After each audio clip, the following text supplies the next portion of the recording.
I've killed Hyacinth a number of times, but he returns. Each time, different and stronger. We've crossed swords on this sector of space, one beyond it, off-world, and 1,000 biomes and 1,000 planets. I think Des points over to that, the stack of pulp, books starring Rhodes, maybe on the table. He's like, is Hyacinth in any of these books? I imagine we've been heroes and villains in each other's stories for a century. Well, how do we kill him for good? He's different now. Cold. That's harsher. Not what I asked. How do we kill him for good? Because if he can do that... There's no hiding. Carta, in this fight, we need all the allies we can get. I want to believe that the Hyacinth that I knew long ago, is still in there. We are solidly within the Concordat's sights. If I can, I would love to bring him into the fold, but if not, our conflict will have an end. And I think as you finish telling these stories and kind of filling the rest of your squad in on your history with Hyacinth and the Concordat and everything that's come before, and as all of this comes to a close, I think in the tunnels, or coming from the tunnels outside the infirmary out in Low Tower, you hear the sounds of footfall, the boots on the hard stone. And before you even see anyone, you can tell just by the cadence of the gate. It's Troubadour, returned to Low Tower, coming to see what you've brought them from the most recent mission.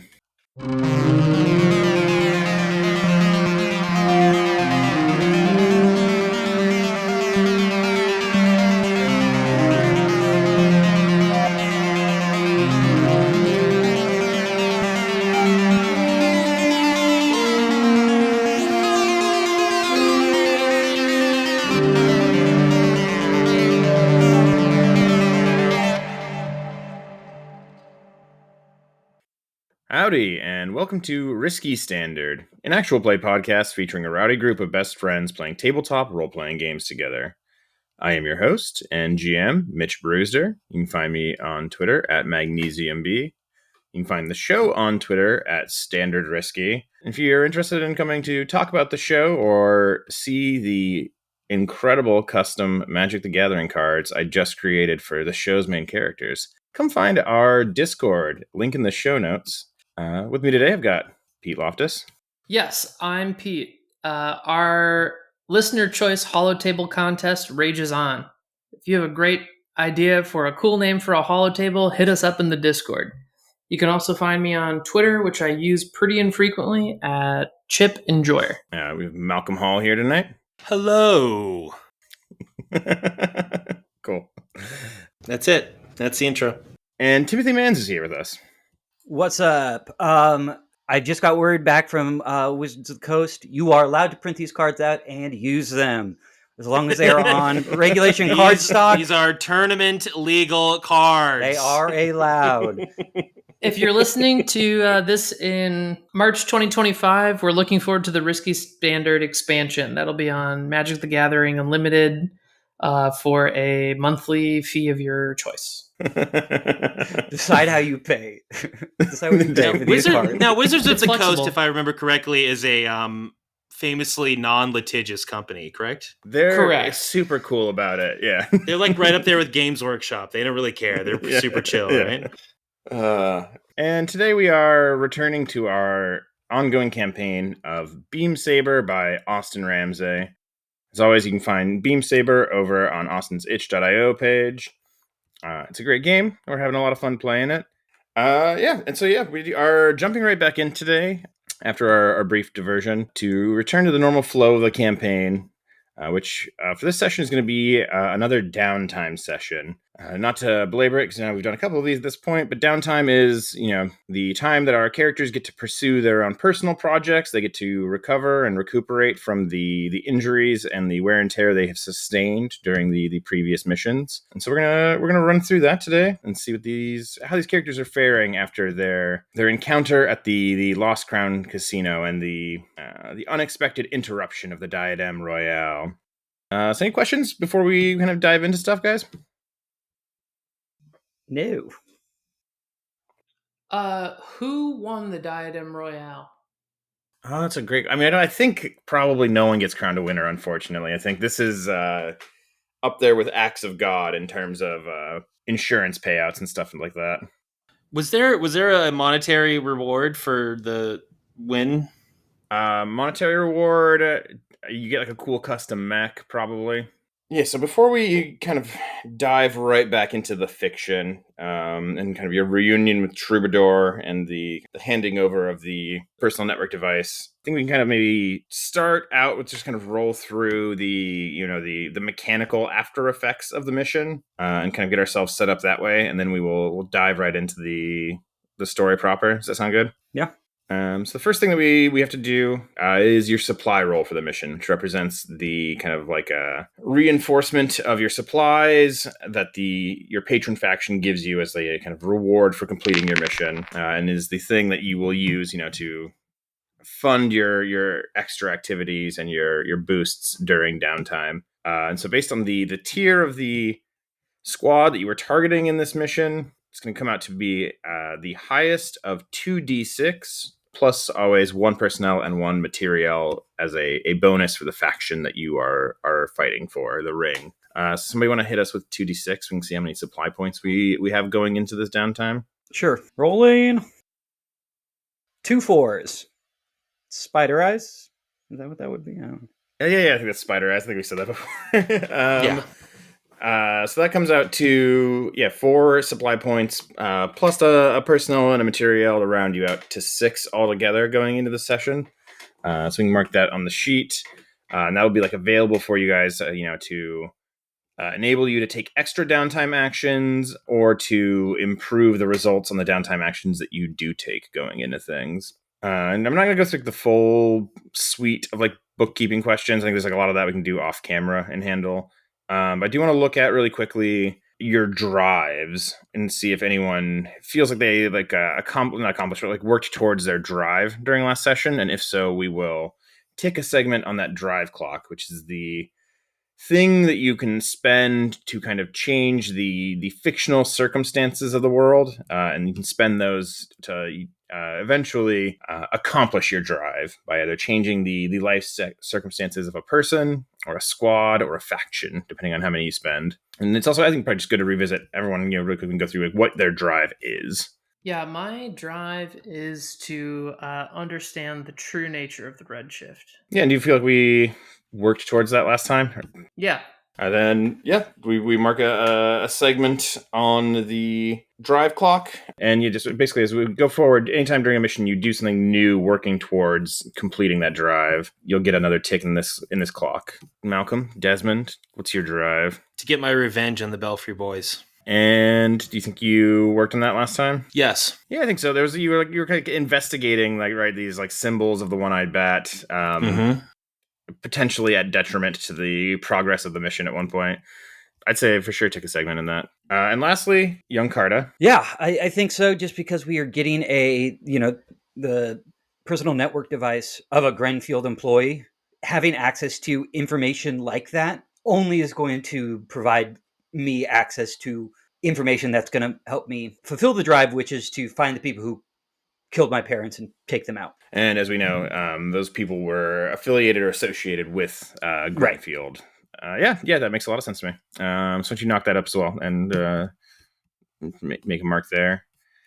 And you also, Rhodes, we have not done this on screen yet, but you have 2 new ticks in your rival connection clock with Hyacinth Corin.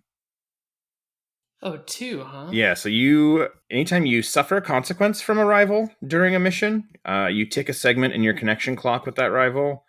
And anytime you work on a rival's challenge clock during a mission, that also gives you 1 tick on your rival clock per each mission. So, just to clarify, when I came into this game with a rival, does that have 1 tick already, and then I added 2 more? Yes, you started with 1, and you started with a belief about them as well, which is maybe worth revisiting in this moment. The belief I had just written down was that I knew you on Feldspar, speaking to Hyacinth Corin. So I think I'll have to do some thinking about belief. Yeah. You will have to write 2 new ones. One of those is definitely, I think, as far as I'm concerned anyway, that like Hyacinth is still in there. Like the Hyacinth I knew is still in there. Ooh, that's a good one. Yeah. Once you have ticked all 4 segments on this belief clock, what you'll do is you will ask about a truth relating to one of those beliefs, and then the other character, or in this case, me as the GM, will kind of answer truthfully about that. You'll mark an XP, and you'll reset the clock as you kind of have a new understanding of this person. And like last of the clock business, at least for the moment, your patron, the ring, has a faction goal that has its own clock associated with it. And we talked about this before, but the ring's faction goal currently is, the game refers to as Hearts and Minds. It is trying to win the popular support of the people of Imber. As you progress that clock, eventually, once it's filled, it will give the entire squad a benefit that will also have kind of like a fictional reflection in the narrative that we're telling, right? Will increase like the level of recruitment and attraction that the ring has to the people of Imber once you've worked on this clock. So this was at 1 out of 4 segments, but I've gone ahead and ticked this another segment as a result of this mission, because I think that there is probably a thing that ended up being like fairly public in some ways, right? You know, there were a lot of people in the Lost Crown Saloon when Hyacinth Corrin arrived and attacked Rhodes, and they got to see this, you know, famous ring war hero fight off a Concordat agent and make his escape, all in like kind of in the house of one of Imber's most notorious like crime lords. I think there's like enough there for the popular imagination that it is has generally like bolstered good feelings towards the ring, and has like attracted people towards it. So I'm giving you another tick on that clock. Hearts and Minds. And then, you know, we won't go over all of them. There are always, at the end of a mission, a bunch of changes to your status with various squads. You know, you get improvement to your relationship with squads that you help during missions, and you get increasingly negative relationships with squads that you hurt or hindered during the mission. And if you do eventually get to -3 with an enemy squad by repeatedly kind of impugning them or attacking them, or otherwise, you know, getting on their bad side, it can lead to what the game calls a vendetta, which is where that squad goes from actively disliking you to actively and intensely working to discredit or defeat you. And that will lead to things like a reduction in the number of downtime activities you get each downtime, and like some other penalties until you're able to resolve being, you know, kind of like in active conflict with another squad. But we're not there yet. Last like 2 things are kind of like, I think, kind of tied to each other, at least to me, narratively in the fiction. And we can kind of reflect that as we start to go forward and talk about what that looks like exactly. But you guys have gotten enough rep, a type of experience point for the squad, that the squad can now move up a tier. So you guys are no longer a tier 0 squad. We are going to reset your rep track, and you will move from being a tier 0 squad to a tier 1 squad. And that is going to affect, in the fiction, your relationship to, you know, how effective you are against other enemy squads. You know, higher tier squads will give you less effect when you're working against them, things like that. And it'll also affect the number of dice that you guys get to roll on a lot of things like your downtime actions. So now going forward, the squad will be a tier 1 squad with a weak hold on their power. And your hold will go to strong once you fill this rep track again. And once you've filled it while it's at strong, that'll bring you finally to tier 2. You kind of need to like level a squad up twice before they're like secure in the level of power that they have currently, and then can move on to the next one. And so, you know, we can talk about what that looks like I said, but I think, you know, it's going to be a mixture of, you know, genuine material improvement, right? Access to better supplies, you know, more social capital in the like military systems of the ring, leading to you getting better gear. And I think also, you know, represents like an ability increase here, right? Seeing the team operate more efficiently and more comfortably as a squad, you know, acting in unison, backing each other up, getting more familiar with each other's habits and techniques, and being able to better complement each other on the battlefield. Presumably, at least in my mind, this is more of like Troubadour is articulating this to, you know, Ring Central Command or something. And this is like Imber's becoming an open battlefield. Maybe. Well, so this doesn't really. You know, so I was gonna say the other thing that I wanted to, you know, the other last like kind of like bookkeeping note here is that in terms of you have a trust rating with every faction, including your own faction. And as a result of this mission, you have gained enough trust with the ring that you now are at a +1 relationship with them. Before you were at a sort of a neutral, a 0. You now have a +1 relationship with the ring. Out of goes from +1 to +3. So you are now viewed more favorably overall as a squad, as a group working within the faction. So like we said before, this idea of like getting better material support maybe also ties in here to now, despite maybe some rocky starts to some of your earlier missions, you've gotten the goods, you've done the job enough that you've started to win over the critics of the Black Star Constellation within the Ring's intelligence community. They've at least stopped asking us to quit doing that. What the game says here is that citizens and squads that don't know you will help your squad if it doesn't cost them anything. They expect the same in return. Compare this to both the Concordat and the Commonwealth. You guys currently have a -1 relationship with, which means citizens and squads that don't know you will look for opportunities to cause your squad trouble or profits from its misfortune, as long as it doesn't cost them anything. They expect the same in return, right? And yeah, I think with all of that, we can kind of move back into the narrative and see how these guys recover in the aftermath of the Lost Crown Saloon. I think we're coming back in here. Rhodes has just finished kind of relaying this story, this history of him and Hyacinth Corin, and how their lives were intertwined, kind of like leading up to this the last moment they saw each other before earlier this evening. And we've just heard the sound of Troubadour's footsteps coming down the tunnels, right? The boot fall. The door to the infirmary opens, and Troubadour is there, scatter mask on, the heavy like tactical poncho, gloves and boots. But I think that they look a little more disheveled than usual. I think that they've usually got like a pretty like crisp, kind of clean presentation, and I feel like their gear is almost kind of like thrown on, right? The poncho's kind of hanging at a weird angle. Like they've rushed to get here. And as they step into the room, I think there's like a beat where they're just like looking at the three of you, kind of analyzing the situation, and then they speak. I'm glad to see everyone seems to be mostly in one piece. Rhodes, are you all right? I'll be all right. Good. It was, it must have been terrifying. I've heard what happened, or at least the reports I was able to get. It's not my first time. Won't be the last either. And they turn to look at, I guess they look between the three of you, and then they ask, were you able to retrieve the network device? Des, flicks his hand up with the thing, the what was it called again? The capture. Do we have a name for it? Capture's cool. I like capture. Yeah, the capture. Yeah, the capture file. And he's like, got it right here. And I think Troubadour's still tense, but I think a little bit of like relaxation. Right, their shoulders drop a little, like they're able to finally take a breath. And Sellers Montag, does he know what happened? He, I doubt it. I think, knew. What do you mean he knew? You think he knew? On the roof, he said he knew what was going on and That's asked Rebus us to actual. keep it. That's Rebus. Oh, Yeah. sorry.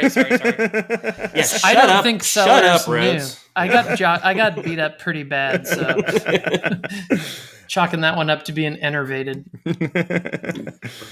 He hasn't suspected a thing. There was a lot going on to distract him when I took it away finally. Yeah, I mean, it was a nightmare, but at least it gave us a bit of cover in that regard. So, but what the fuck was that? And yeah, I think Troubadour takes the personal network device from you, Desmond, and I think they look at the three of you again and they say, I think it's best if everyone stays here, recuperates, gets a little rest. Coronet Civil Security are still searching the area above. I want to make sure that it's safe for the three of you to hit the streets again before you leave the low tower. I want to start looking at this. And they lift up the capture device. And I think, barring like any immediate questions, they kind of like leave everyone to, I think based on our timeline, right, it's probably like 4 or 5 in the morning. It's maybe like just sunrise or something, or about to be. And I think there's like a little time here for everyone to just I don't think anyone has slept probably since the encounter with Hyacinth. I think this is a good moment also to hit. I think we forgot to do it slightly earlier, but everyone, as a part of the start of downtime, gets to clear all level 1 harm and damage that they have. It's kind of like part of the natural process of like rest and recuperation, which I know will be a big boon to you, Rhodes. You have 2 level 1 harms right now. I cleared mine. You had one as well. Cool. There's kind of like a weird calm after the storm here, right? I think there's, there are cots probably in the low tower setup. There is like food available. There are like basic ways to like stay alive and kick around for a couple of hours. But if there's like no other notes here, I think we can kind of just like proceed, now into the next day or into like, several hours later after everyone's had a chance to recover. Yeah.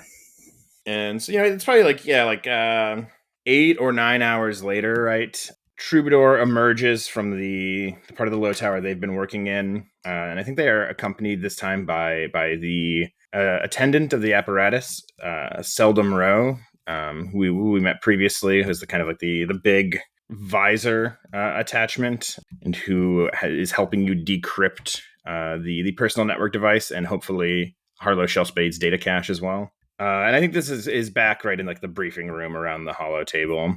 This capture device is sitting on that table in the center as Troubadour calls everyone back in. What'd you find?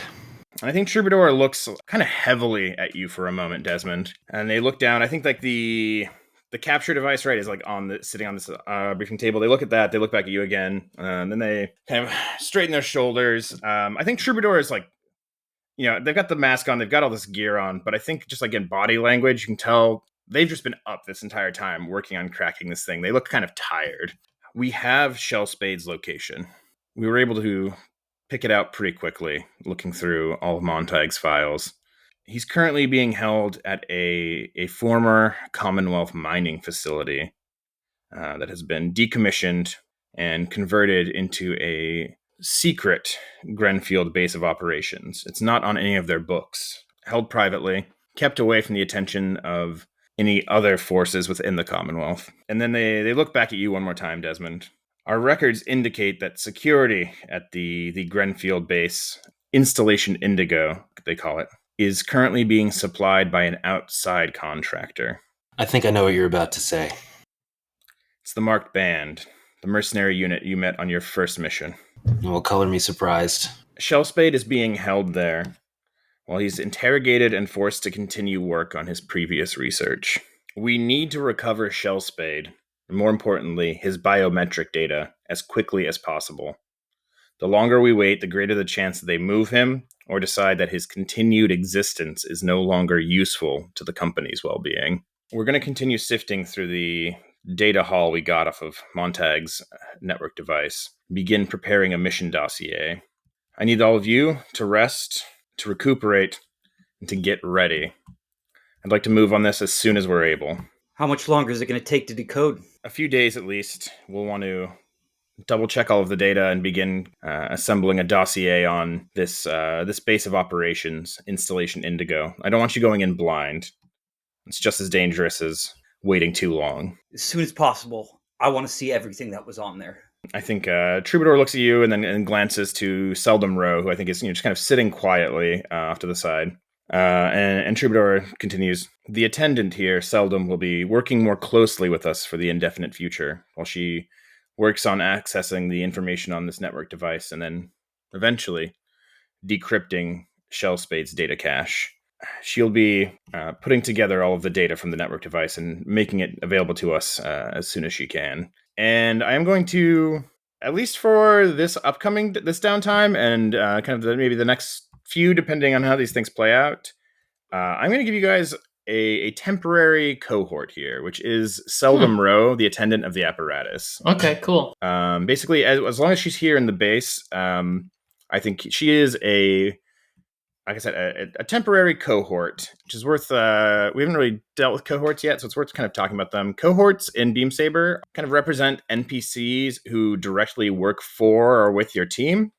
They can be either a fire team, which is a group of agents, or a specialist, an individual, especially skilled agent And that is what Seldom Row is. Seldom Row is a specialist. And so she will have a quality equal to the squad's tier +1. And since we are a tier 1 squad, that means she will now have a quality of 2. But basically, she exists here as like a fictional resource for you to lean on. If there are downtime actions that you want to take that she could potentially assist you on, including like sifting through data like that, you can get an extra bonus dice for that. She could theoretically be used in missions, but I think she's kind of not a pilot, right? Yeah, not a pilot, not like a combatant, right? Get a gun in her hand, see what can happen. So each cohort has an expertise, and specialists can have any type of specialty. So it's just like the thing she's good at. And I am just going to, on your sheet, list her as an attendant.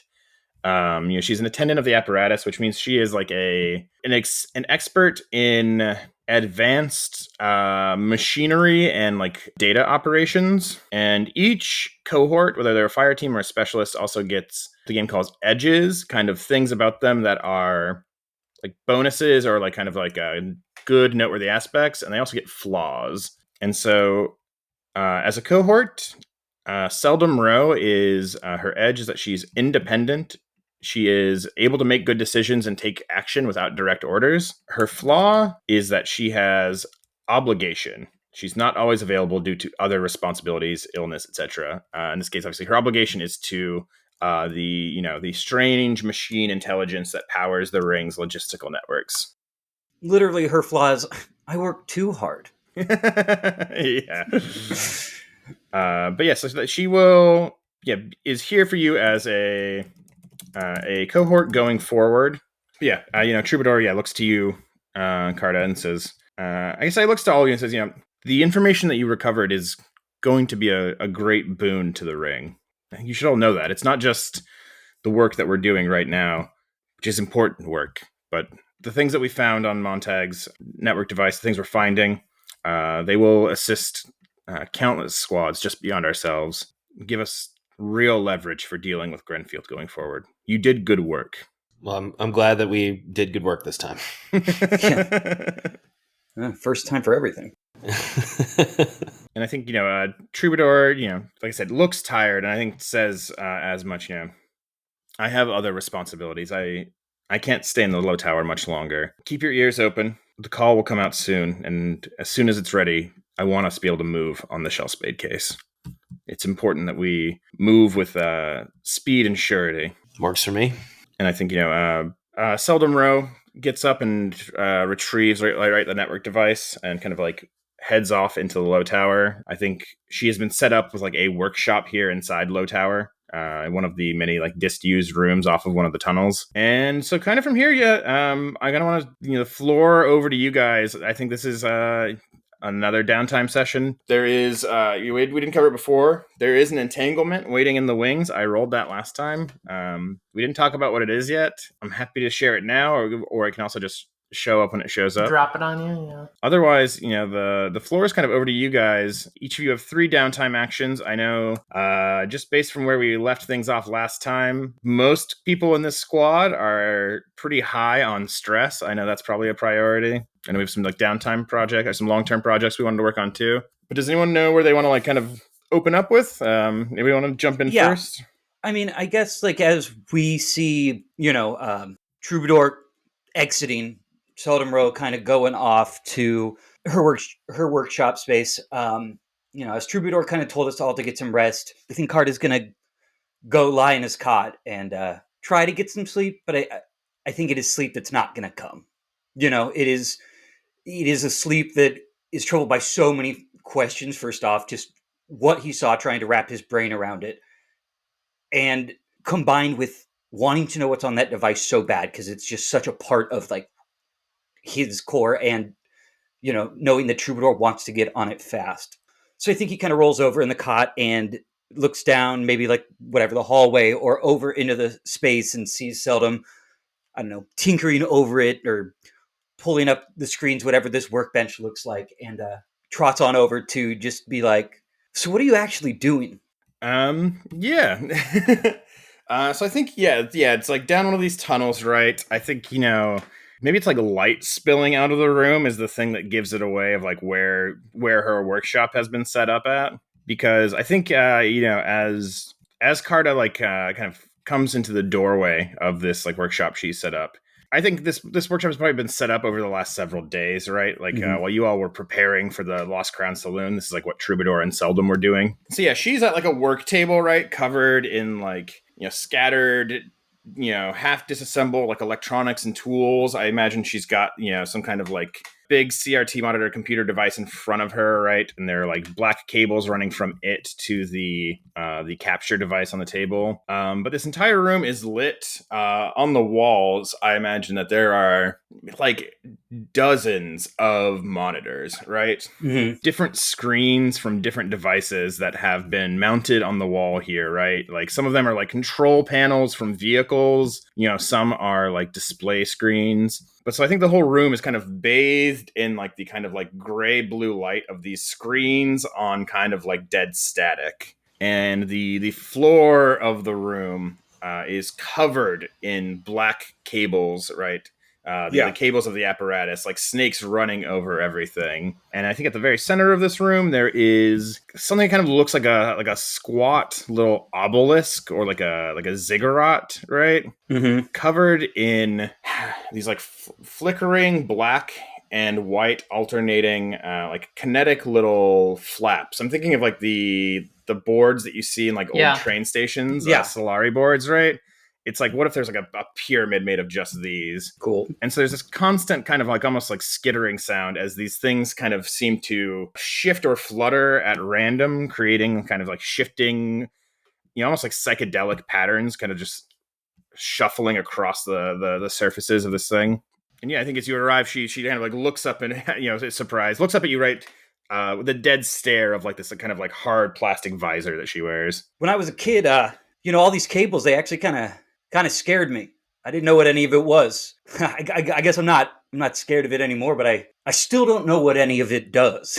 What are you doing? Do you mind if I watch? I'm not going to sleep, so there's nothing else for me to do. And she invites you in, right? Like, Carta, right? That's correct. Seldom. And she kind of gestures, I think she like reaches over and there's like a stool at this bench that's just covered in like scrap, like electronics. And she's kind of, I think, shuffles them off and motions for you to come over. I'm looking through the data that you found, trying to just organize it, make it more palatable. There's a lot here. Sellers Montag was not the most organized. And you're getting the information from these tiles they're flipping, or is... I understand it. I still find it frightening myself sometimes, but the apparatus is... It's not like roads, It's not just another person. It's bigger. It doesn't think in the way that we think. And it can't... Every food shipment that the ring sends from one planet to another, all of that runs through, right? It's weighed, calculated. Where things are needed, they're sent. The apparatus does all of that. But it does a lot more, too. And you can't always... doesn't always tell you just what it wants exactly. Sometimes you have to divine the meaning. Does that make sense? Yeah. I guess that makes sense. When you take a shot, you're a marksman, I've heard. Yeah, you've heard. Well, that's very cool. Yeah. It's not just aiming the gun. It's the you feel the breeze, right? The change in the air. Yeah, the way you breathe. Yeah. Exactly. The apparatus is tracking all of that for us. All of it. The way that the ring breathes, the change in the wind, sending things where they need to be, sending people where they need to be. Wow. No, I never really thought of it that way. That I guess I always just thought it was food shipments, who's on planet, who's off. But that's a really big machine. It is a big machine. He's just a simple country fella. Gee whiz. I don't know really anything that's going on, but when I was a kid, my dad used to, have me stand around and hand him wrenches. I'm not going to sleep, so if you don't mind, I'll be here to hand you wrenches. I would love to get to know what's going on here so that we can get that quicker. I want the information on there so badly. I don't even think Troubadour understands how much I want the information on there. What's your stake in this? I mean, revenge, honor. It's been the one thought I've had in my mind since the day they killed my parents. So everything, everything is tied into the information that I could get from that. The people, it might be the finger that points me at the people I need to go after. It's everything to me. When I was young, I lost my family as well. Not in exactly the same way, I think. Case of revenge for me, but I've spent most of my life trying to figure out why that happened, why I'm still here. It's why I do all of this. And she, gestures at this kind of laboratory that we are in. And I assume this is working towards you working on your long-term project, right? Yeah, either long-term project or can it be two things at once? Like a long-term project working on that, and at the same time doing like working on training. Like I was thinking, Yeah. it doing a little like I guess like it would be training insight for like engineering or things Yeah. like that, but just having it be both things because it is working on that longer term project of getting that information so I can power map Grenfield, all those things, but also training so that maybe when we do get into the facility, I might have a little bit more knowledge of what can be gathered when I'm in the rooms where they have equipment, or, just being generally more efficient and aware on the technology aspect of, of being a pilot.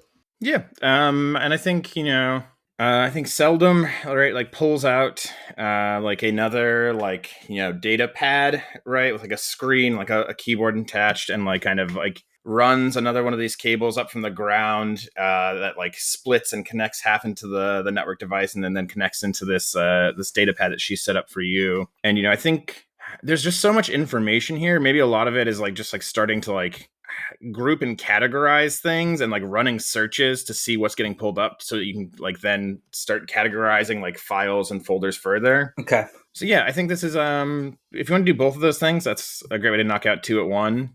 So yeah, if you're training insight, you can go ahead and mark an experience point in your insight. And then, so this is like also working on the long-term project, power mapping Grenfield. That was the one we were working on. Yeah. What is this? What action are you using to work on this, you think?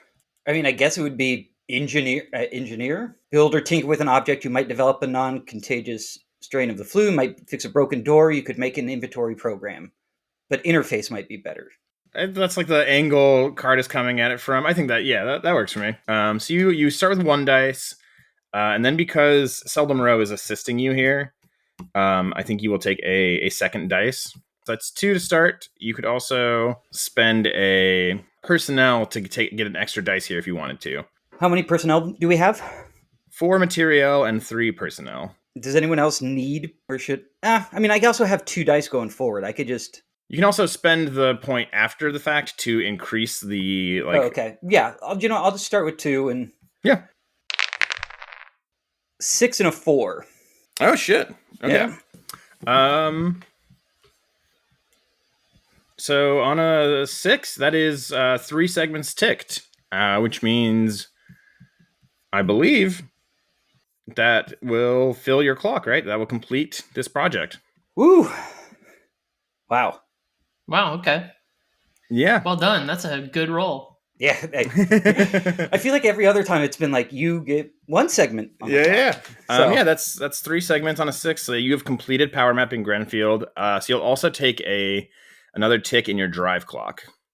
Tick in my drive clock. Okay. I just added that. So maybe it is just needing something to like distract your mind with that you just really lose focus in it. But I think you're probably in there with Seldom for like hours, right? Yeah. And also time just disappears in this room, right? You're just bathed in the glow of these monitors, and the only sound is like the hum of machinery and like the click clack of this thing behind you. But I think on a 6, right? On finishing this clock, right? Like maybe it's because you have Seldom Row helping you, right? She's helping you utilize the apparatuses kind of like deep data diving abilities to like really refine the things that you're searching for. Mm-hmm. Pulling like kind of like maybe specific names or dates or references that Carta has, right? Yeah. And then there's like, I think, a point during the day or the night or whenever you're working on this that she stops, kind of like looks up at you, looks back at her data pad, and then she brings you over. I think there's something you should see that seems relevant to the Black Star's current mission and to your own work. But I think that there's a hidden file on the network device. Or not just a hidden file, there's a hidden folder, rather. I know how this ends. Sellers Montag has been taking some photos no one was meant to see. We're not supposed to. I don't think we should be seeing this. Sorry. Oh my God! Is that? There's a second hidden folder.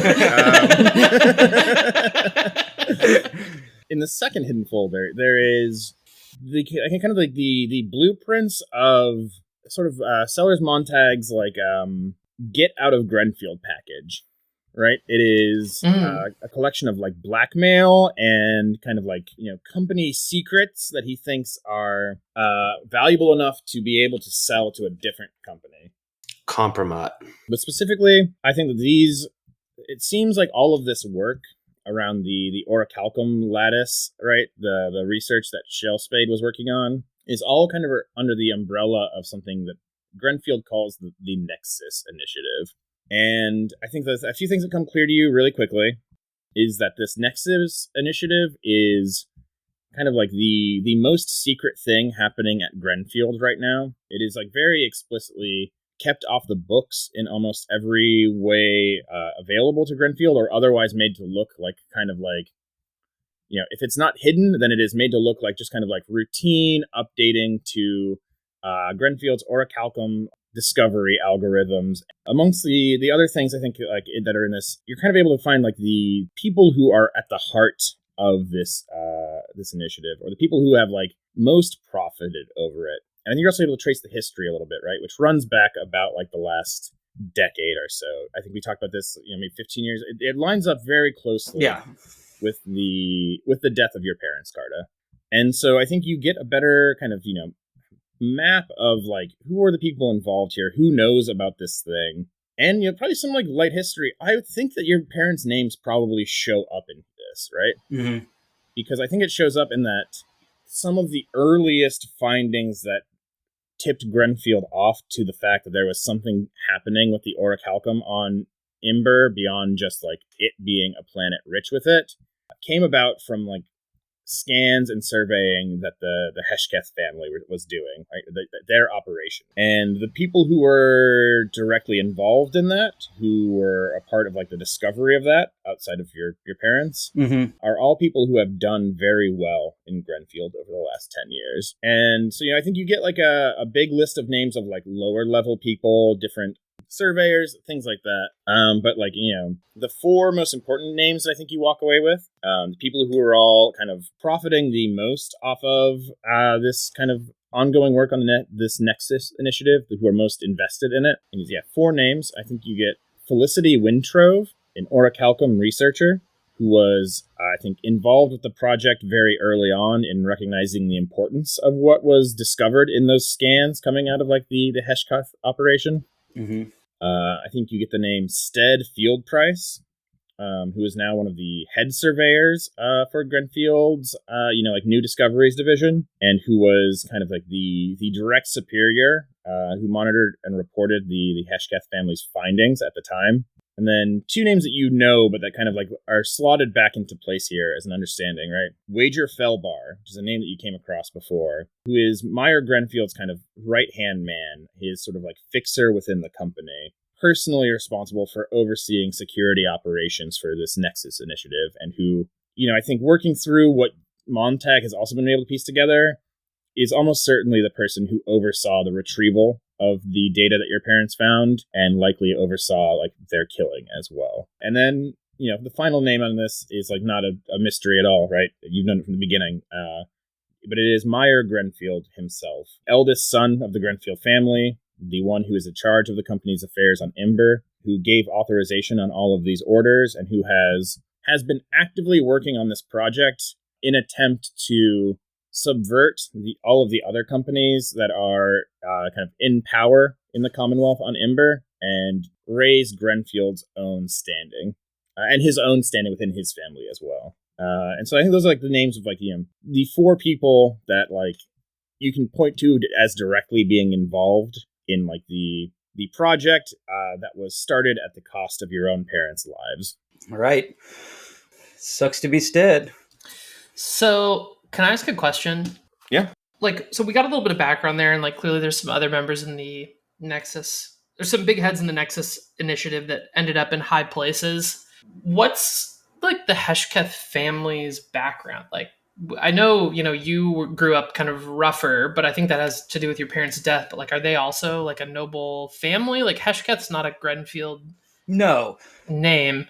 No, I think that they were kind of just like, for lack of a better word, like, I don't know what a freelance surveyor is, but they were people who had like the skill and the machinery to do that, and people would hire them to be like, hey, we're thinking of building this here, or we're checking to see if there's a place for a well, and they'd come out and they'd do general surveying of the land, being like, this is not going to be a good place for this. You don't have any like access to groundwater here, or I think that there also is a certain level of like, in the way that they surveyed, a little bit of like kind of geologist, Yeah. you could do soil sampling. And so I think in general that's kind of what they did. The land where they were surveying, do we already establish like where it is exactly? I don't remember if... I don't think we have.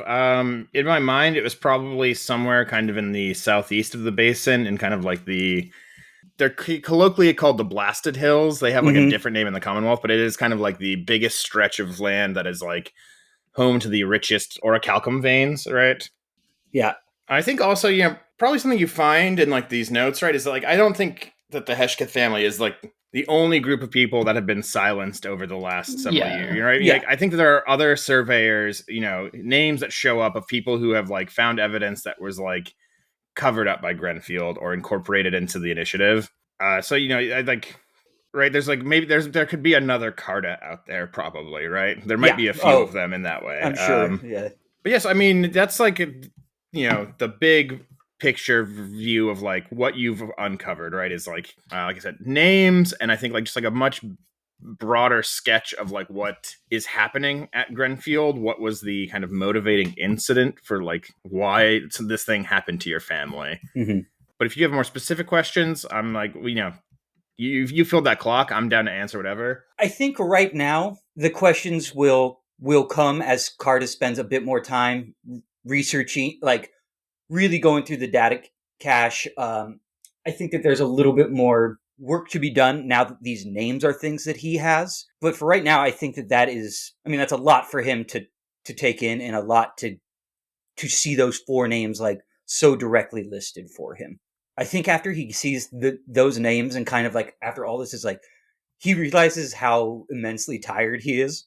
Like, it's been a day, and like the final, kind of psychic beam to his brain is having those names put out for him. So I think, maybe Seldom Rowe sees that and is like, you should go. Reaching over and like gently closing like right the laptop. Yeah.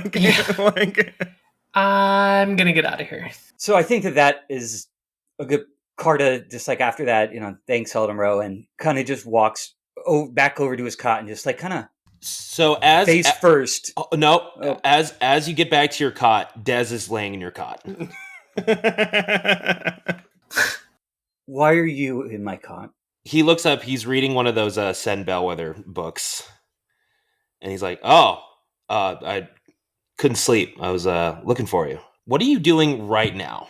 I don't know. You up for a little side mission?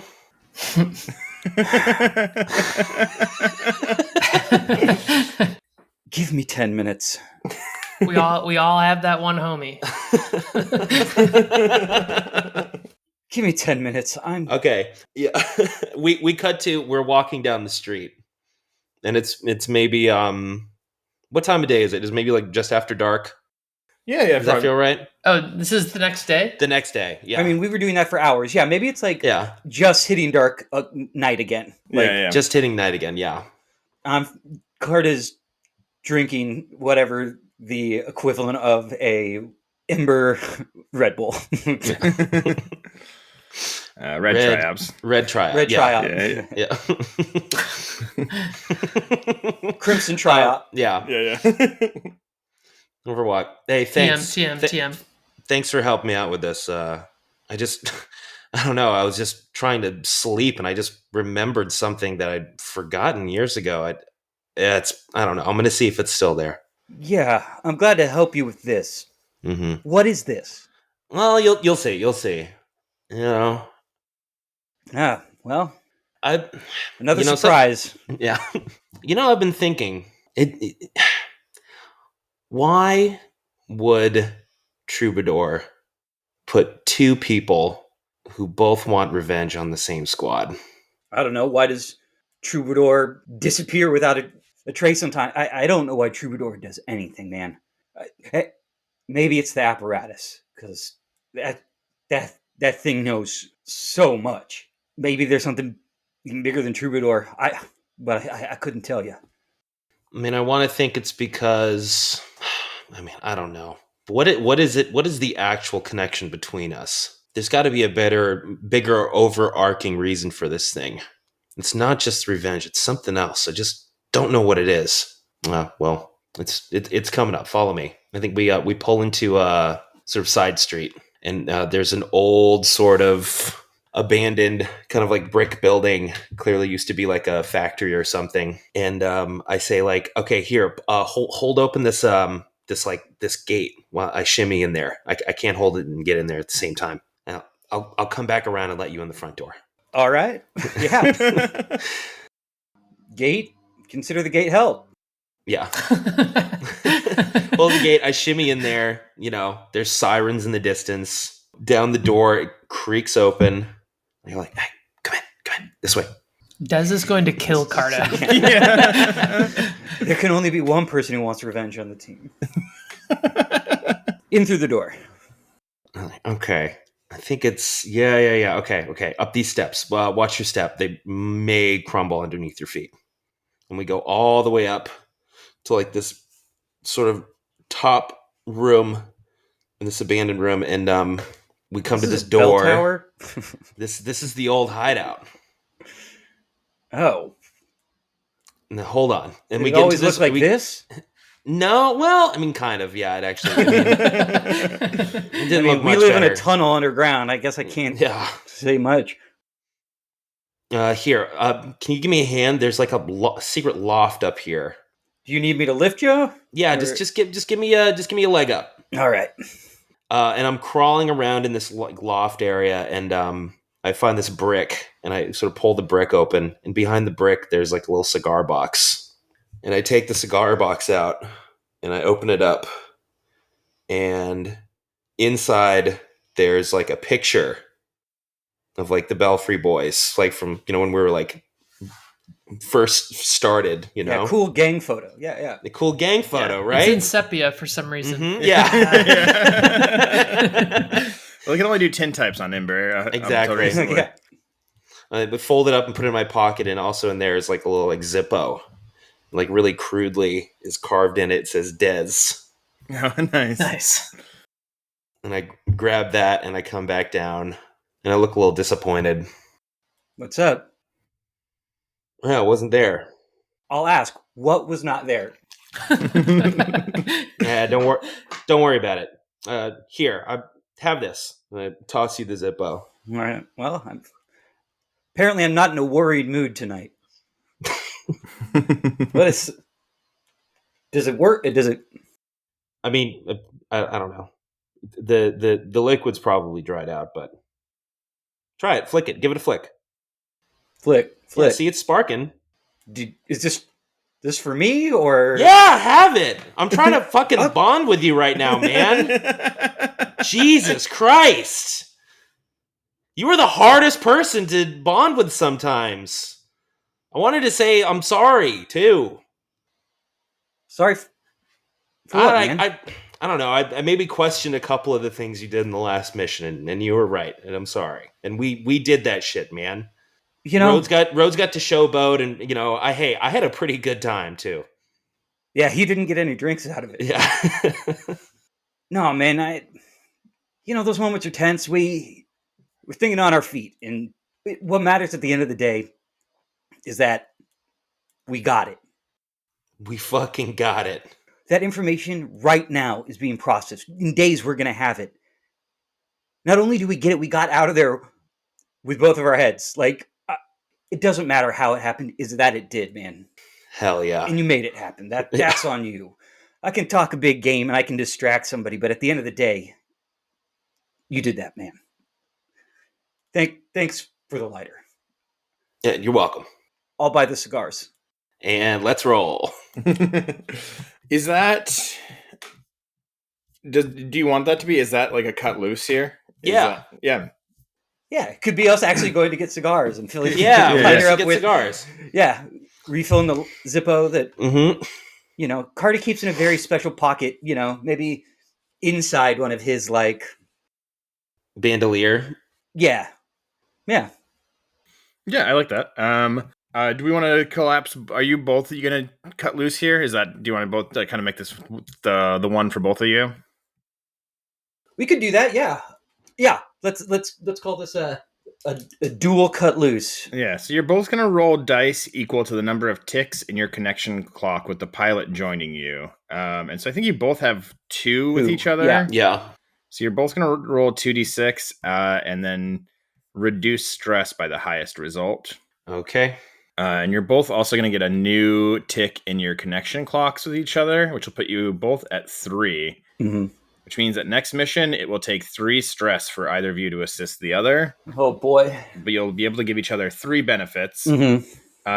And then if you cut loose the next time with each other, you will reset this clock and gain an experience point. Let's see. Right. Let's get Ready? a roll. Yeah. Both of us 5s. Oh, nice. Yeah. So you both feel fairly equally de-stressed. I think Des reaching out to at least acknowledge that, maybe I didn't listen and felt good because the acknowledgement is all that really mattered and we got the job done. Mm-hmm. Yeah. Feels good, man. Nice. So I think that puts you both down To 2 stress, yeah. Nice. Okay. Yeah, that ain't a bad place to be for the next mission. Mm-hmm. Yeah, so that is cut loose.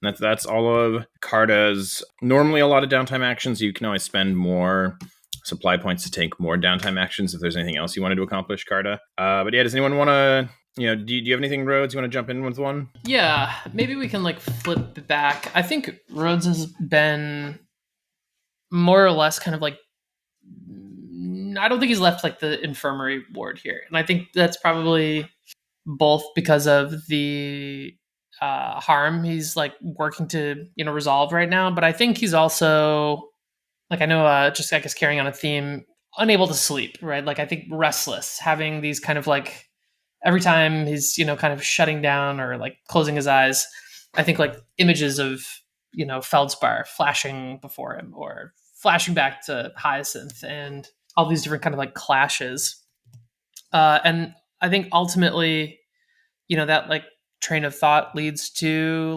this is the first time in a long time that he's, I think, kind of come to terms with that he has picked the red shift back up, and there's some responsibility, I think, weighing on him, right? Or even kind of a moral argument maybe in his head, what is the cost, right? Of potentially using this weapon even on the side of the ring. It's dangerous. And I think this kind of leads back to Sojourn Vale mentioned a mendicant, right? When Rhodes was asking about first era relics, who is someone to find who might know more? And I think that's where I want to lead with downtime, is I want to try and push this clock forward to find a first era expert. Mm-hmm. And my other downtime, I want to try and fill this healing clock. So I don't know if I should kind of do that now before I leave the infirmary and then go try to trace a lead. Yeah, I think if you want to do your recovery, I do think while you have her on deck, I think that Seldom Row can probably help repair Rhodes. I don't think she can act as a doctor for the biologicals on the team, but I think in terms of repairing machinery, she can probably be a doctor for Rhodes. Okay. So if you want to roll using her quality, I think that could be Yeah, and it can be a scene or it doesn't have to be, but I think, right, yeah, she could serve as the doctor for the purposes of like fixing Rhodes up on this role. Yeah, and I like to do like there's an attendant of the apparatus here, so maybe it's like even that she's wheeling in like the cables or something, right? Like that. Absolutely right. Yeah, she comes in with a cart, Big spool. Well, it's like a diagnostics thing, right? Like she's like a cart with like a diagnostic machine on it, and all of these other like like things for like cut, like cold welding things or like cutting plates and stuff, right? Like plate replacements, probably, right? Because your main harm at this moment is bleeding, which I think is from being stabbed in the back, quite literally, by Hyacinth last time, if I recall correctly. Yes, I got like kind of stabbed through. And so, yeah, I think, right, yeah, she probably does like start kind of like there's a machine and she's pulling this black striated cabling out of it. Plus, it's like weird fundamental damage, right? Like we talked about like cauterizing instantly, like that Quicksilver. I don't know if there's like a thing you want to say to her here, or if you just want to like kind of roll this. Yeah, I actually, now that I'm thinking about it, like I think the thing that isn't healing on its own is this like wound from being like stabbed through with that like Quicksilver knife. Yeah, okay, yeah. And I think they probably have some back and forth, right, where she's like, I can't doctor you, right, but it probably can, right? Like it didn't up here, but I think she says something like, but it's probably going to hurt. Yeah, of course it is, right? And so I think this is like a like just do it, and throws some switch on the cart where you see like I think you even see the cables like tense up, right? Like they like a jolt like moves through them. I think like Rhodes probably you can see like straining here, and camera probably is a really tight cut to just his face wincing, and then I think we see like on the the like decimated like circuitry and like cordage of like the wound in Rhodes' shoulder, right? Around like the ragged edges there, I think that you can see there are like still flecks of this Quicksilver, right? This kind of swirling like mercurial like metal, right? It is like clung to the wound it inflicted, right? And that's the thing that's like preventing her from closing it at first. And so maybe this, like the apparatus device is like delivering some kind of charge that like neutralizes that, like that metal that has been preventing your wound from healing. Mm-hmm. And it does hurt, right? Yeah, I'm looking for the rule on rolling for recovery. Yeah, you roll equal to the quality of the person healing you, and then you mark segments on your healing clock equal to the result of that roll. 1 through a 3, you get 1 segment. 4 and 5, 2 segments. 6 is 3 segments. Your healing clock already is at 2 of 4 segments, so you just need a 4 or a 5 to downgrade this to a level 1 harm. Okay. And so she is, because she's a specialist, she gets quality equal to your tier +1. So that is going to be 2 dice out of the gate to recover with.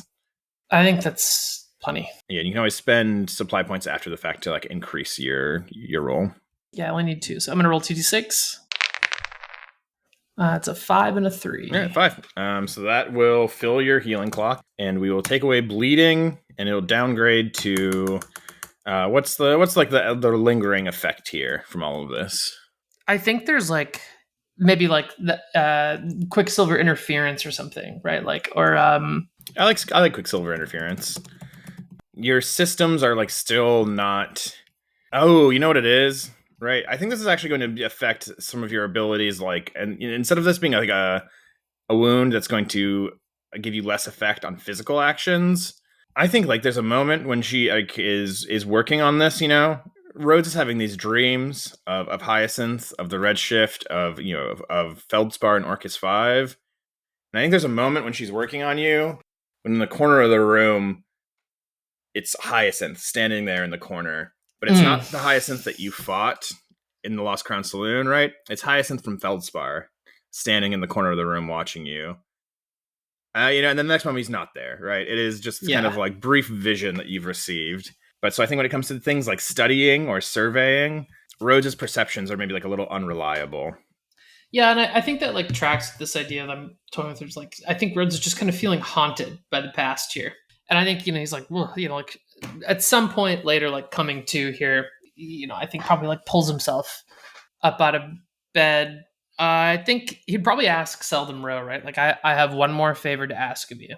And perhaps you or the great machine may know. I gotta check my notes. I don't know much about this contact, right? Like, just that there is a mystic.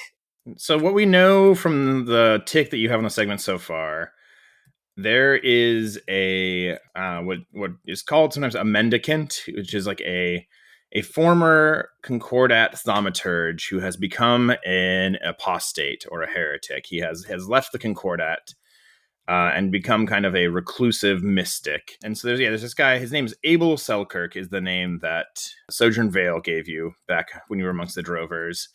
And she told you, that he was a mendicant, a former Concordat mystic who had an expertise in first era technology and who had been on Imber for a few years, had spent some time talking with Drovers, not just her, but like several other kind of keepers from other Drover bands, and that she felt he was maybe the best bet that she could think of someone who would know more about what the redshift is, who knew more about like first era technology in general. Yeah, I think I would ask Seldom to like query the apparatus for any kind of detail or lead on like ring intelligence for this Abel Selkirk character. Yeah, she can help you with that, right? This is like after you've finished up the recovery, right? She's kind of like, she's shocked you with this machine to kind of destroy most of the remaining Quicksilver, and I think she tells you, whatever it was you were stuck with, it's going to continue affecting you for a little bit. The device I used was able to neutralize most of it. The rest of it you'll have to work through on your own. But if you come with me to my workshop, we can see what we can find out about this person. I think he's like probably just kind of like rubbing the shoulder or something like above this wound, and I think just kind of feeling it out, right? Like moving around a little bit, but he follows. Yeah, and so you guys go back to this like workshop, and I think as you walk into the workshop, right, there's this flickering tile ziggurat in the center, right? I think as soon as Rhodes walks into the room with Seldom, the flickering changes. It doesn't. It just like starts to take on like a different kind of pattern. This kind of like starts like radiating in waves over and over itself.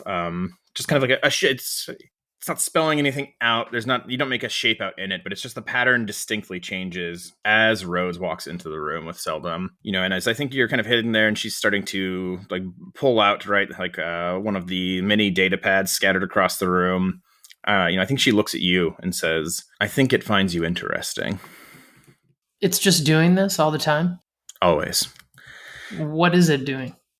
Output.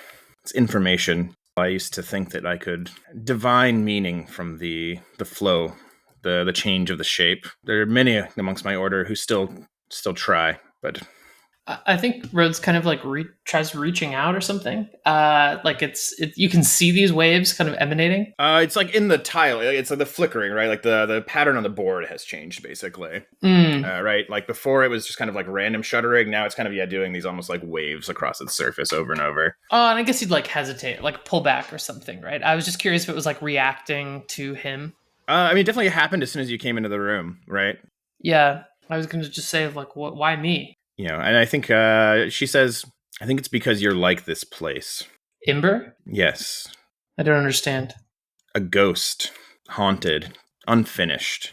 And I think when she says unfinished, she looks away from you towards a wall. But I think you can clock. She's looking where the redshift is, like through tunnels, like across, this network of the low tower in like the hangar bay. I think he kind of like looks and realizes she's looking at a wall. It says unfinished. And then, I think she sits down at the desk, right? Abel Selkirk, you said? Mendicant? Yes, that's all the information I have. Worked with some drovers, known in the dust. So what is Rhodes using to work on this project? What skill do you want to use here? I guess this is probably study. Yeah, study works here. Yeah, I think probably study. Do you have one in study to start, it looks like. You will get another one working with your cohort here. Yeah, let's do that. So that's 2d6. Oh, it's a 6. All right. So that'll fill your clock here also. We're really just knocking out projects today, huh? Yeah, I guess so. Yeah, that's 3 segments on your 4-segment clock for Find a First Era Expert. I think at some point during this process, as you're like digging through like information on these computers, I think there's a moment where Seldom takes one of these black cables, and I've described before, right? She has this like big visor that has its own cables running from it into like input jacks on the back of her neck and the sides of her head. Like she is like cybernetically augmented. Mm-hmm. And I think she takes one of these apparatus cables and plugs it into one of these ports behind her ear. And she's like using this kind of to like more efficiently navigate the reams of data that you're working through. But I think there's like a point during all of this when, so her hands fall away at her sides and she kind of stiffens like her posture, and turns to look like this blank gaze towards Rhodes. What is it saying? And, I think she speaks in a voice that is her voice, but is, it's like a little bit more neutral. And, I think it's like reading off like a file, right? It's like subject, Abel Selkirk, designation, mendicant, former Concordat thaumaturge, status, independent. And as she's saying this, I think there are like printers in this room, right? That have started to like just shoot out page after page. It is like aerial maps of portions of the basin, and it is like files kind of piling up. Assessment, unmeasured fundamental ability, access to deep reserves of first era knowledge, high potential for unanticipated action outside parameters. And I think these maps that are printing out start out as like a wide image of the basin and narrow in and narrow in and narrow in until we're looking at like a hilly region and on a topographical map to the south of Coronatus. I think at this point, classic like movie psychic shit. I think there's like a little bit of like a minor nosebleed starts for Seldom Rowe.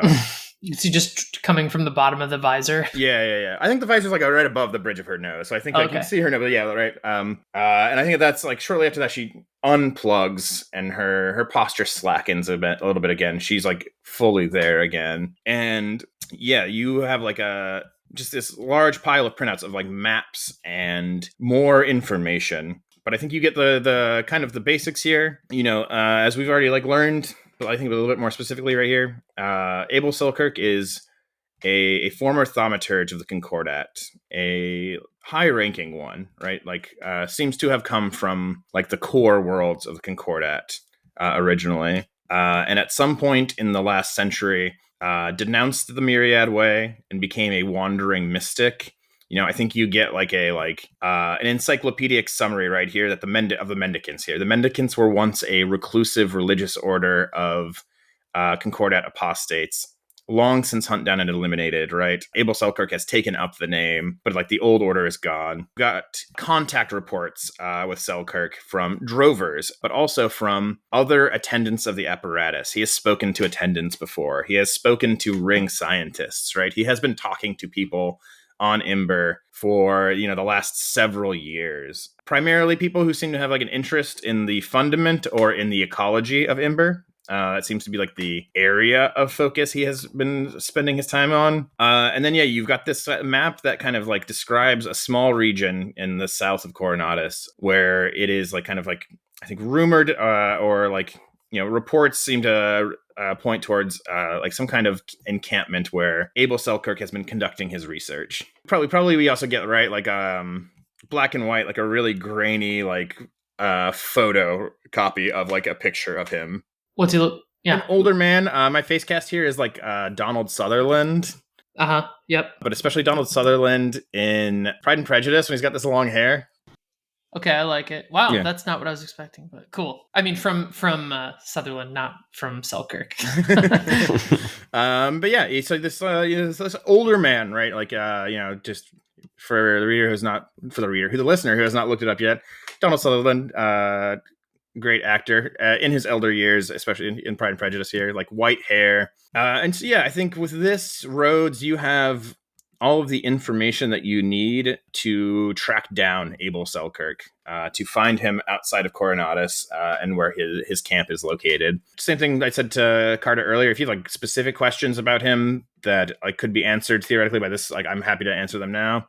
Also, just like Carter, you should take a segment on your drive clock here for completing this project. So I think like Rose is kind of like flipping through all of these printouts that are just like, I'm imagining coming from every direction, right? Yeah, like there's the like walls are 7 just printers in here, all in different points of the room, and they're just like spitting out paper, right? And I think it's like he's holding printer paper that's like still coming out, like back when it was all connected. Those were the days. That was cool printer paper. Right. It comes out as a scroll for sure. That's great. I love that. Yeah.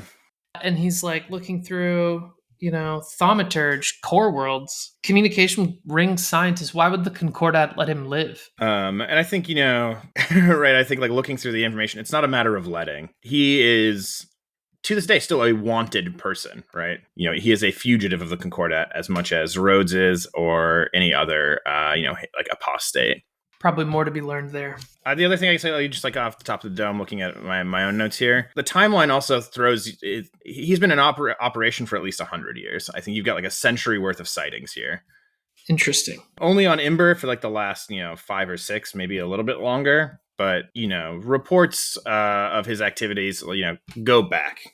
Okay, that's interesting. Contact with ring settlements on other planets before this. The apparatus like digging through its deep reserves of just all the information that is fed into it, right? Almost anytime anyone writes like any kind of like report for a committee or a syndic or a guild or something within the ring, and that is submitted to like the rings like network, that gets brought into the apparatus. That is another piece for it. Is there any detail on the kind of installation where he's working? Is he there alone? That I think is unclear, right? I think it's like an encampment. It is not in a settlement. I think it is alone insofar as like there's not like a town around him. He's like out rural, but like there's not enough information for it to tell you. Okay, I think that's pretty much all the questions I have. I guess the only thing I was curious about, but I doubt there'll be information, is like, what do we know anything specific about what he's working on?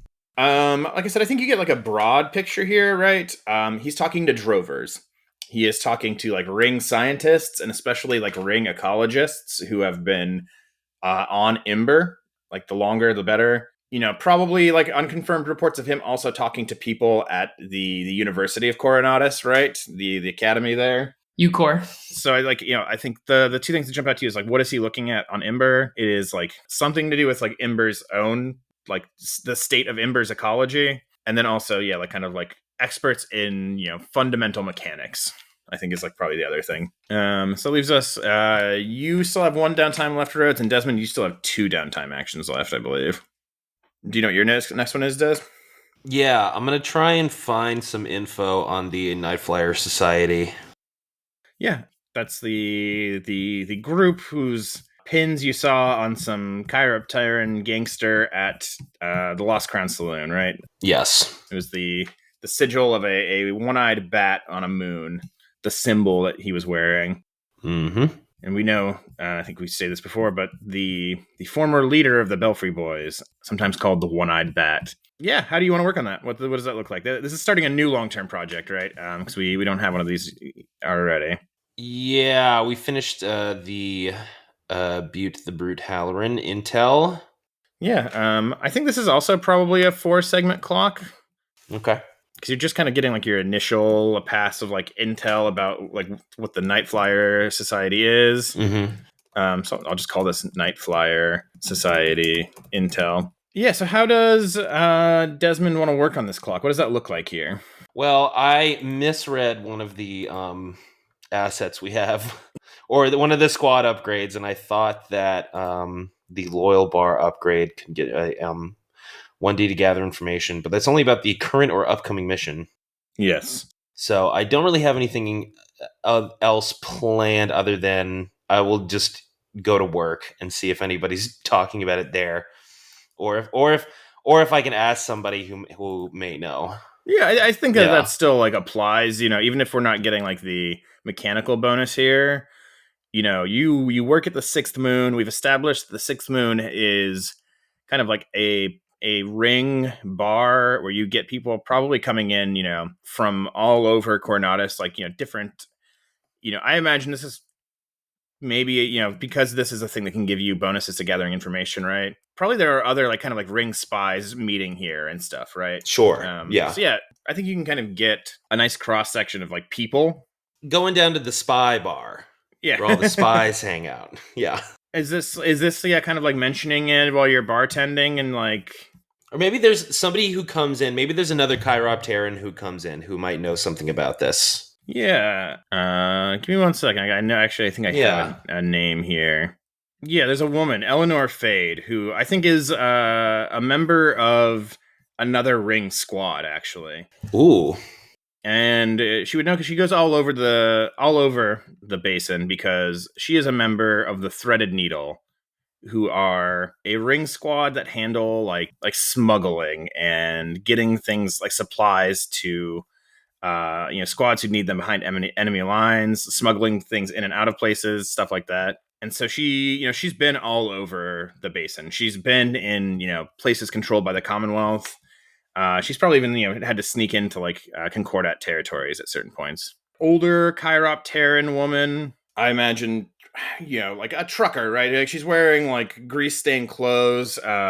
Is here while her vehicle is being repaired, stopping in on Coronatus before the next run out, right? And just having a good night at the sixth moon. Yeah. It's a classic five moon night in Coronatus. The streets are well lit. Really bright. Do we know each other? You know her by face, probably, right? Okay. I mean, if you've met her, if you want to have. Do I know who she is? Yes. Let's say like I think you've got a sense of who she is. Okay, but we don't know each other by name. Probably not. Yeah. Or maybe dealer's choice. Really, it can go either way. But I think you're probably not good friends, but she is a ring contact for you in that way. Okay, but does she know who I am? I just don't want to be like. You don't think so? Oh, okay. I think okay. I mean, up to you. She knows that the sixth moon is a safe place for people in the ring to like. One, to conduct meetings, to exchange like intelligence, but also just to like be there and have a time where you're like kind of comfortably around other members of like your group. Yeah. Okay. I think she walks up to the bar and I say like, "Oh, haven't seen you in a while." Yeah, been a long haul. Glad to be back in the city for a little while though. Yeah, and how's life out on the range?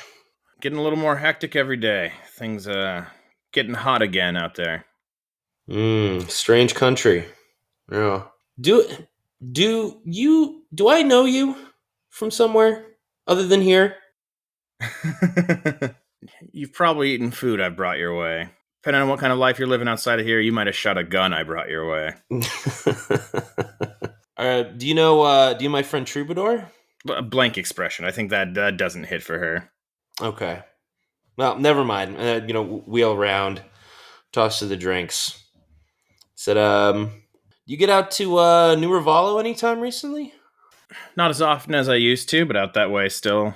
Every once in a while. Still folks out that way doing the good work. I guess it's getting harder, though. Mm-hmm. God, I feel so silly saying this. You run into any people who wear an insignia of a one-eyed bat? Does that ring a bell? I think let's roll the dice here and see how much information you're getting from Eleanor today. What am I rolling? I mean, it sounds like consort to me. So this has the energy of a consort roll, but I really should put some pips into that. That came up recently as well. All right. Yeah, but I could maybe sway if you're. I don't. No, it's not sway. All right, so 2d6 lowest. Yeah, 2d6 take the lowest. You can still always spend supply points after this, though, to improve the roll. 5. Oh, really? That's... Yeah, you rolled a 5 and a 6. That's really good. That's really good. So that's 2 segments on the clock. And so that's halfway through. And so, I think she starts telling you stories, because she knows them pretty well. And they're one of the reasons that she doesn't go to New Ravallo as much as she used to. Really? And I think maybe you call them the Night Flyer Society, and she kind of scoffs at that. Night Flyers Syndicate. That's the right name for it. Oh, okay. How long ago did we say Des went to prison? 10 years ago? I can't remember what the number was. Got sent to prison? Yeah, like 10 years ago. Okay. So, they showed up on the scene about 9 years ago, say. New Ravallo, first started out as a group of fixers and information brokers to start. Just another new name in a criminal element, in a place rife with them. Over the last several years, they've kind of grown rapidly and made really aggressive plays in New Ravallo. And at this point now, I think as far as she can tell, they've taken over most of the smuggling coming in and out of New Ravallo, and also Sounds about right. they have become kind of like one of the largest criminal organizations in the basin, much smaller still than Rebus Actual's network, and like without much of a presence in Coronatus. Right, Coronatus, they come here for business occasionally, but a lot of their work still is in and out of New Ravallo, which is I think we've said this before, but just to reiterate, New Ravallo is like the second largest city on Coronatus, and it is like the Commonwealth capital. Yeah. Yes. Yes. You said on Coronatus, yeah. Right. No, sorry. On Imber, yeah, in the basin. Smaller than Coronatus, but it is the second largest, and it is like the capital of the Commonwealth on the planet. And so I think that's kind of probably the general gist of what she knows about them, right? Like fixers and information brokers turned to just kind of like general criminal syndicate. Cutthroat, I think, is a thing she knows about them, and that they are like primarily based out of New Ravallo, and that they started about like 9 years ago. Kind of came out of nowhere and started throwing around a lot of weight very quickly. Wonder what that's about. Hard to say. All right. Well, thank you, Eleanor. Word to the wise. Like I said, they're cutthroat. They're mean. Yeah, I've lost more than one driver trying to move in on a route they thought was theirs. If you're thinking about getting into business with them, friend, or crossing them worst, I'd think twice about it. I will, Eleanor. I'll think twice. A little wink and a nod. And so that leaves, I think, you and Rhodes still have one downtime each. Do you guys know what you want to do here, or what's left to do for you? How are you on stress, Des? I only have 2 stress. I'm good. I don't want to overindulge. Yeah, well, one of you has to overindulge with me if I'm going to de-stress. But no, because when you cut loose, you're the only one who rolls. Yeah, we can just be chilling. Those two just both rolled because they were using the same scene for their cut loose. But when you cut loose, you just tell us how you're hanging out with another pilot, and you're the one who rolls. So you wouldn't have to worry about overindulging another person, but you are on that line, Reds. 4 is like just under half. Yeah, you don't. I mean, that's like knowing like our luck. You'll roll a 6 and you'll overindulge. Because I'm so good at this. I guess I'm gonna keep the stress for now. I can just see regretting that in the future, but I think that's okay. And so for our next mission, we kind of have like the send up already, a little bit, right? Like, it's going to be rescuing Shellspade from Installation Indigo, an abandoned mining center, and getting him back so that you have access to his biometric data to get the full kind of breadth of information on his data cache. And that location, is currently securely protected by the Marked Band, the squad that Butte the Brute Halloran, former Belfry boy, belongs to. Maybe I'll try to acquire an asset here. And I think would probably ask Des, like, this is just some side conversation, like at Low Tower, right? Troubadour says we're moving in on Marked Band. Does that make you nervous? Not at all. Suppose you're out for blood? You betcha. What if it didn't have to end that way? I don't understand what you're getting at. I worry that we're making too many foes. I think a smile crosses over Desmond's lips. Like, I guess that's the point of all this, isn't it? No, son. The point is to fight another day. Smile goes away. Because I don't think we're going to sneak in here, leave a trail of blood with every gangster that's ever crossed you, and come out with Shellspade alive. I was kind of hoping that that's how it would go, but okay. There's only one I care about there. There's only one. Halloran. Give me Halloran. We'll get Shellspade. I don't care what happens to the rest. They can stay out in wherever the hell this is in the middle of nowhere. Unscathed. I wouldn't touch a hair on their head. I only care about those two. So be it.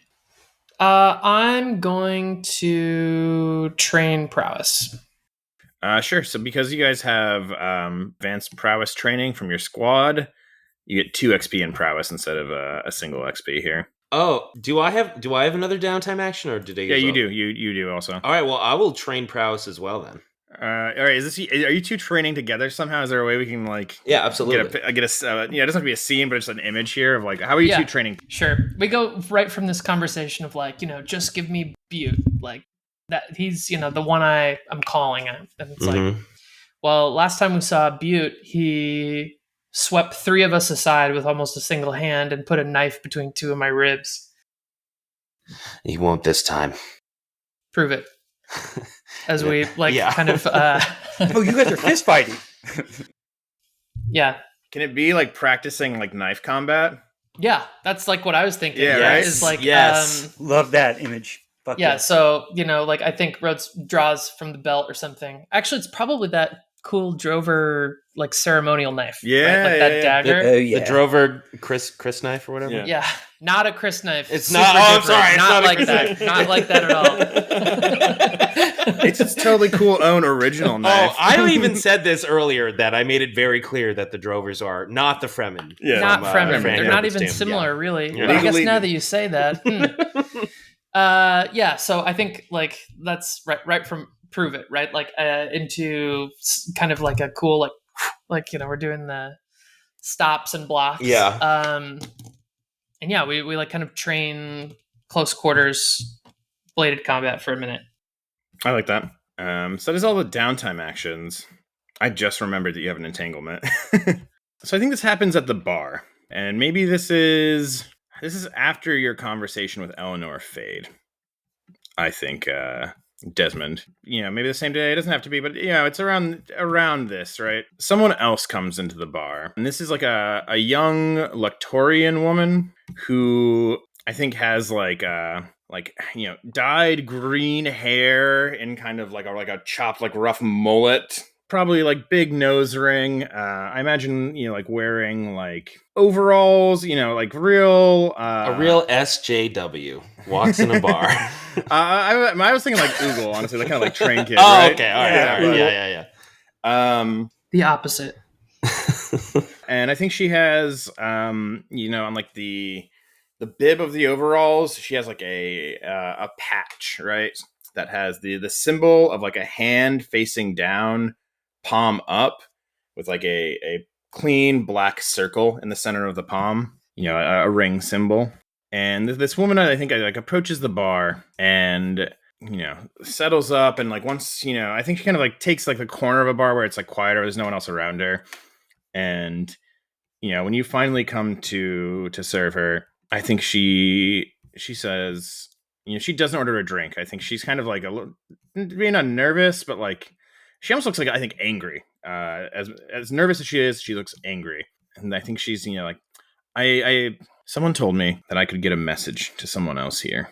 Well, I suppose so. That does depend what the message is, of course. Have you heard of the Black Star Constellation? I don't know. I'm really busy right now. Like, what are you trying to get at here? Rhodes Rampart. Yeah, everybody knows Rhodes Rampart. We've all read the Sen Bellwether novels, all right? Yeah, I need you to get a message to him. Well, I'll try. And I think she tells you that her name is Gates Technic, and she is a member of another ring squad, a squad called the Open Palm. The Open Palm are I'm going to read the squad description here. The Open Palm are a Tier 1 squad at Imber. The battle for the hearts of the people of Imber cannot be won solely through gunfire. This squad operates a series of mutual aid programs across Coronatus, offering aid and counsel to the countless refugees who have gathered there in the wake of the conflict. And so, yeah, the Open Palm are kind of like a mutual aid organization. They provide like food and shelter and like logistical resources to the people who've been displaced by the ongoing war across Imber. But the reason that she's here, is because you guys rolled an entanglement last time. And that entanglement is... Were we about to be at odds with a mutual aid organization? Well, not exactly. Sorry, I'm trying to find... So this entanglement is challengers. A squad with status 0 throws their weight around. They threaten you, a friend, an ally, or other associate. And so I think what Gates Technic starts to tell you, Desmond, is that during the Diadem Royale, Rhodes Rampart defeated a pilot named Sunder Fairside. She was a sniper who is a member of a squad called the Golden Bayonets, who are kind of like the scions of wealthy Lectorian families who have gone to war to earn glory for their families. And Sunder Fairside, the Golden Bayonets, are deeply upset with what happened in the Diadem Royale. And in the days since, they have been going to the Open Palms, they're like food giveaways, they're kind of like open house meetings, things like that. And they've been disrupting them. They've been, destroying supply shipments. They have been, because the Open Palm is kind of like the most public facing of all the ring squads in Coronatus in this way, right? You know where to find them in a way that other squads operate secretly. The Open Palm advertise where they're going to be at. And so the Golden Bayonets have been going to these events and just disrupting them and threatening them to try and get Rhodes's attention, to get the Black Star's attention. But specifically, this is about Sunder Fairside's wounded pride. So let me get this straight. A bunch of rich kids have been going to Food Not Bombs and flipping over the tables of rice and curry and causing a scene. Pretty much. But the rich kids have guns, right? Oh, okay. And Yeah, have, like, military units. Yes.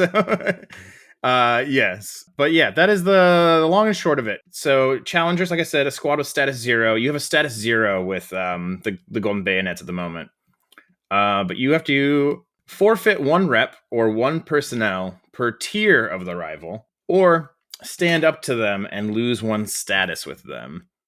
And we can kind of stay zoomed out here because I kind of want to, wrap this up and get us right into our next mission. But so we can talk a little bit more broadly. But I think, Gates Technica has come to send this message because I think she says, I support the work that they are doing. Rhodes Rampart, hero of the revolution. Sure. But we're getting our asses kicked out there right now. We aren't the people with guns. I don't have an armor, but I'm getting the blowback. So if you can get this message to him, a show of force, just a show that they can't push us around, something here. Okay, I'll get him the message. Okay, just go back to work. We'll take care of it. I promise. Basically, yeah, you guys can lose personnel to this problem, which I think maybe in the fiction is just like replacing supplies, right? Or if you can tell me in the fiction like how you stand up to the Golden Bayonets, you like let them know this won't be allowed to continue. You will gain -1 status with them, like cementing them as a potential future rival. That sounds like fun. Yeah, definitely. Yeah, it's like I'm trying to think of like what we do. We volunteer next Saturday. Yeah, it could literally be showing up there, right? And like, and when those guys roll in to like start shit, you're there to shut them down. Yeah, I mean, absolutely. I think that's like kind of funny. Yeah, absolutely. These rich kids keep showing up and asking why all this stuff is free. And yeah, I think like maybe we're at least Rhodes. I think like if this gets back to Rhodes, presumably through Des, I think would certainly feel culpable. I think maybe we do spend like some weekend there, just like maybe playing they security show up, or and it's a like, oh, you guys are here. We don't want there to be a problem either. Lift the shirt up. We also I think we're in our armors. We're in our mechs. Well, I probably can't do that, but yeah, you can't do that, but we can. Yeah. Oh yeah, just like the Mercuria, like uncloaking on a roof nearby or something. Yeah. That's sick. Cool. No, it's like there's canvas stretched from between the legs of the Mercuria. You are the station today. Hell yeah. Yeah, and then you just see a red dot kind of hitting one of the guys' heads in the middle as the. Because it's not even like the Golden Bayonets themselves showing up. I think it's like the grunts of the team who have been sent to cause the ruckus, right? To like kick the hornet's nest. Mm-hmm. And so they're not even prepared to like fight back, right? It's just like going home with their tails between their legs. But the story is going to get back to Sunder Fairside and the rest of the Golden Bayonets. And right, like they're carving Rhodes's name in a bullet. They're carving the Black Star Constellation symbol in a bullet. You now officially have -1 status with them. They consider you an enemy. If they have a way to like mess you up that's not like too far out of their own way, they'll do it now. And it's setting them up to want to deal with you more later.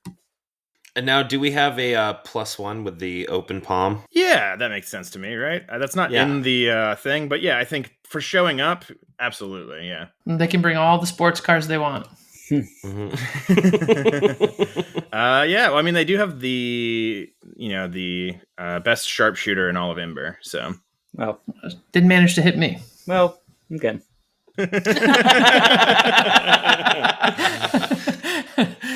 People have opinions. So that's all I'm saying. And then we cut to I think a couple days later, right? It's the same thing we've seen before, right? It's and I think this is like more clearly than ever, right? Like these are messages delivered in some way by the apparatus, right? But it's like a bus stop sign that for a moment in front of someone waiting for it flashes the words "low tower" instead, right? It's a TV screen. I think you use this one that's like right with like a ring shape forming in like the scan line for once, But the secret messages go out. Troubadour is calling you back to Low Tower, right? The dossier is ready. The next mission awaits. The marked band is out there in the desert guarding Harlow Shellspade, and you need to get him back.